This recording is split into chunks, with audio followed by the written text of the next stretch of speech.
Yo, whoa, what is going on YouTube? It's your boy Dan, aka aDrive. But guys, week 2, our team builder here for the WBE. The Minnesota Vikavolts are taking on the Free State Torracats, and Coach Duncan can't die. We are sitting at a nice 1-0 record, and I believe so is Duncan, and he actually has the #1 ranked team from the preseason power rankings. So the analysts believe that his team was the best on paper. However, this is going to be a pretty interesting matchup. So if you're not familiar with the team builders, I did one last week, but I break down the team a little bit more in depth here in these videos.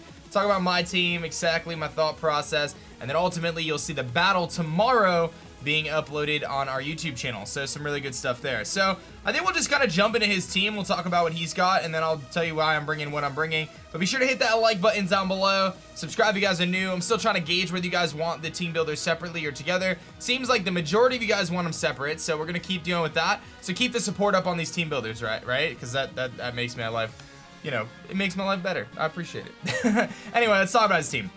He's got a Blacephalon, which is a ghost and fire type Pokemon, relatively fast, really hard to deal with just because it's so powerful with the Shadow Balls and Fire Blast. Could be run Choice Specs, Choice Scarf, could be Flame Charge to boost its speed, could be Substitute and Calm Mind with coverage. In this matchup, I definitely think he probably brings like Specs or something like that, just as like a breaker. The thing is he's got a really weird matchup with Blacephalon because I have ways that I could revenge kill it. So without speed, he actually has a hard time against me. So it'll be interesting to see what set he brings.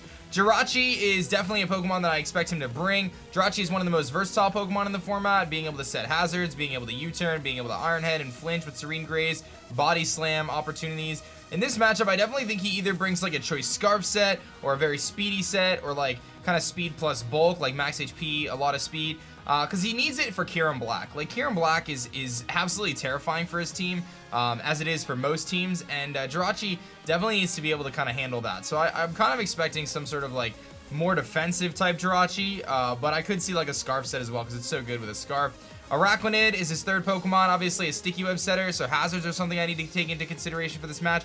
But Araquanid has a very difficult matchup this week because I have a Gastrodon which absorbs all its water attacks. Yeah, it gets Giga Drain, but it's pretty weak on the special attacking side. I also have a Skarmory, which can sponge its physical attacks. I've got a Florges, which can sponge its special attacks.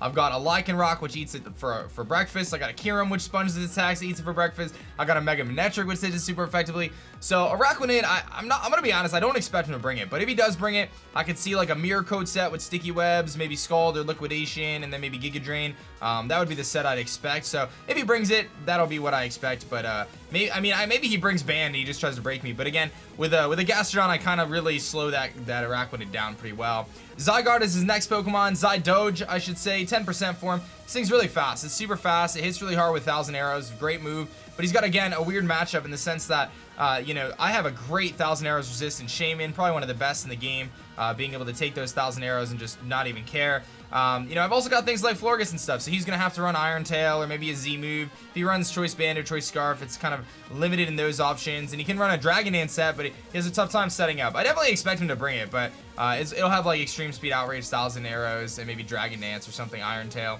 Hitmontop is his fifth Pokemon. Hitmontop is, in my opinion, 1,000,000% coming to this battle. It's one of the few things that can slow down Kyurem-B. It can also slow down my Lycanroc Dusk, which is a massive threat for his team. Like, he really needs to be able to deal with my Lycanroc. So I think Hitmontop comes, and if it comes, it's like an Assault Vest set with Intimidate, or maybe a Technician if he's worried about Passimian's Defiant.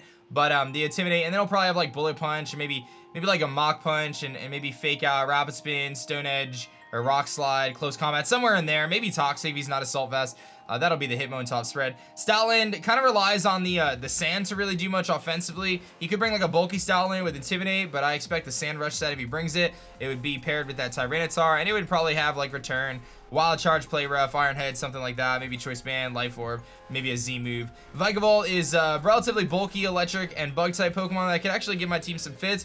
It can often run Agility to boost its speed up to like pretty good levels and hit really hard. It can also Volt Switch, Roost, kind of pivot around. Does get Flash Cannon. Also gets Energy Ball, so there's going to be some predictions we're going to have to make around that Vikavolt. Xatu, I'm not exactly expecting to come this week. It's kind of a middle speed tier, you know, Psychic and Flying type that keeps hazards off the field with his Magic Bounce ability, and I can U-turn and Roost and things like that, but I just feel like it would actually be a hindrance for him considering the rest of my team when I have like Kyurems and Lycanrocs and stuff like that, and even Skarms, which doesn't really do much to. Lurantis could be like an off pick this week that he could bring with like Leaf Storm, Superpower, kind of a contrary set to kind of take advantage of, you know, its ability. Hit pretty hard. It could also carry Defog and like knockoff and stuff. And then last but not least, he's got that Mega Tyranitar, which is insanely bulky. Most of the time, fighting moves don't even knock it out because it's insane bulk and sand, boosting its special defense. If he brings it, I can see one of two sets, either like a super bulky set with like Stealth Rocks, Stone Edge, you know, whatever, maybe some fire coverage for my Skarmory. You know, I could see something like that. Otherwise, I could see him going like, because Tyranitar can sponge hits from Kyurem as well, so that's why I'm thinking he could go defensive. But he also could go like offensive with Dragon Dance and just try to break through my team with this thing. But I think his setup opportunities are going to be limited. So that's his 10 Mons. If I had to pick 6 right now, I can pretty closely eliminate it down to 7 in my opinion. I think Blacephalon, Jirachi, Zygarde, Hitmontop, Stoutland, Vikavolt, and Tyranitar are most likely the 7. I think he brings 6 of those, but I wouldn't be like completely surprised if he brought like a Lurantis or an Araquanid. I just don't think they're that good this matchup against me. So let's talk about our team and what we're bringing. So we're going to kick things off here with Mega Manectric.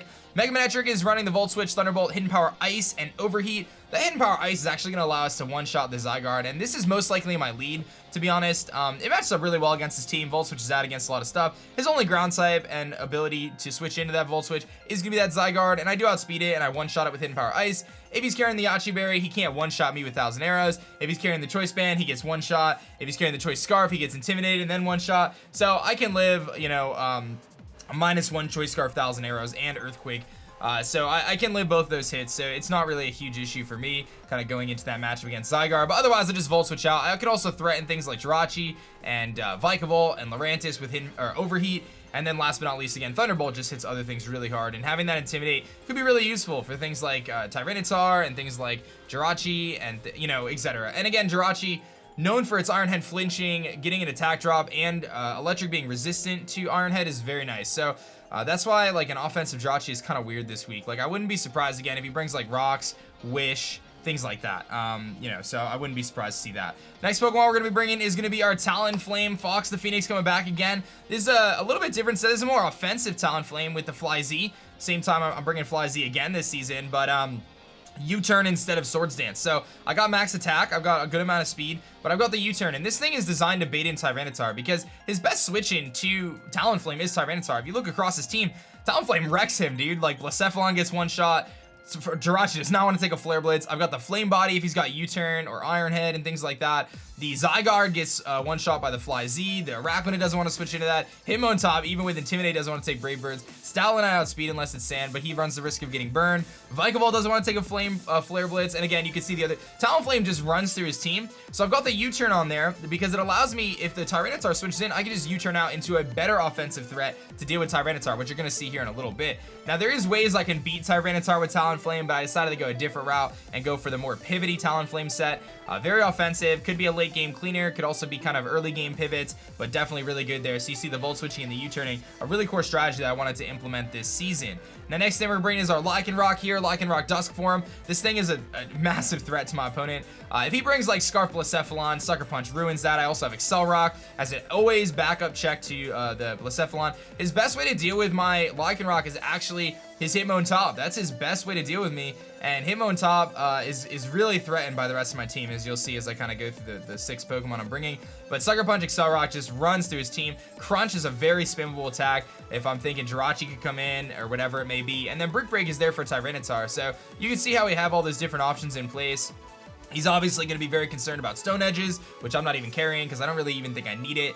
This thing is mostly a late game kind of cleaner, and it's also there to make sure I just don't lose to like a Scarf or a Specs Blacephalon. That can be a little bit annoying. And if he does not bring Choice Scarf Jirachi, this Lycanroc runs through that thing as well, doing like 80% to like a max HP set with Crunch. So even just a little bit of chip damage on that Jirachi could make a big deal for me. Now, I've also got my Gastrodon here, Gary the Gastrodon coming back. I love this little dude. Bringing a max special defense Gastrodon this week.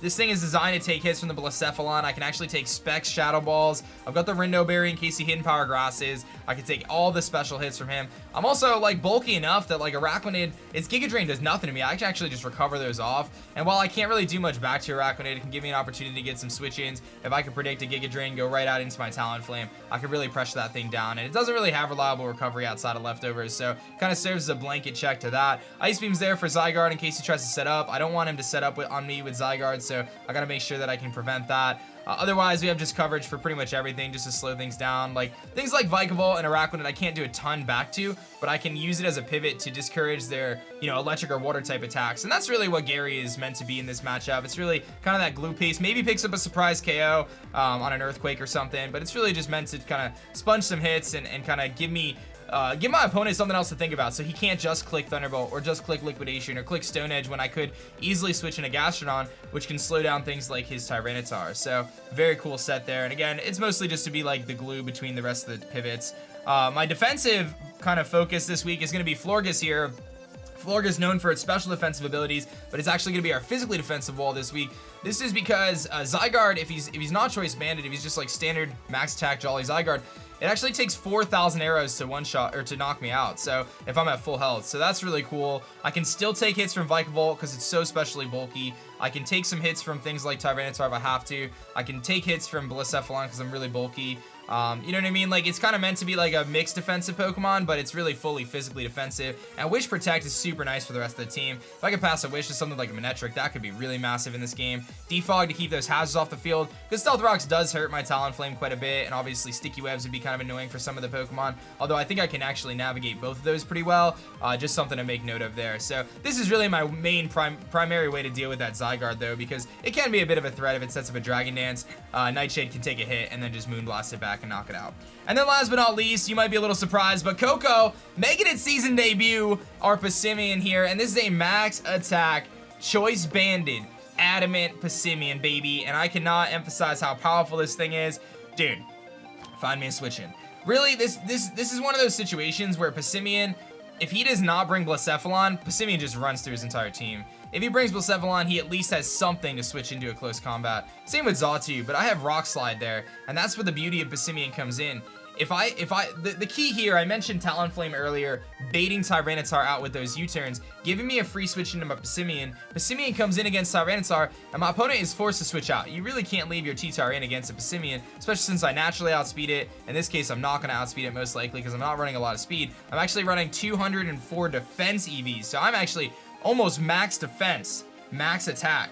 I've got a little bit of speed on there for the Vikavolt, so I can outspeed that in all circumstances, and maybe the Araquanid if you run some speed, but you know, that's the idea here. I can come in, I can U-turn, I can Rock Slide, I can close combat, and I can knock off something and do a tremendous amount of damage to whatever might want to come in. And the beauty is, the few things that switch into Passimian's close combat do not want to switch into a Rock Slide. Araquanid, Vikavolt, Xatu, Blacephalon, all of those get absolutely demolished by Rock Slide, and everything else gets demolished by close combat. And he has to bring the Hitmontop, as I mentioned earlier, because of Kyurem and because of Lycanroc.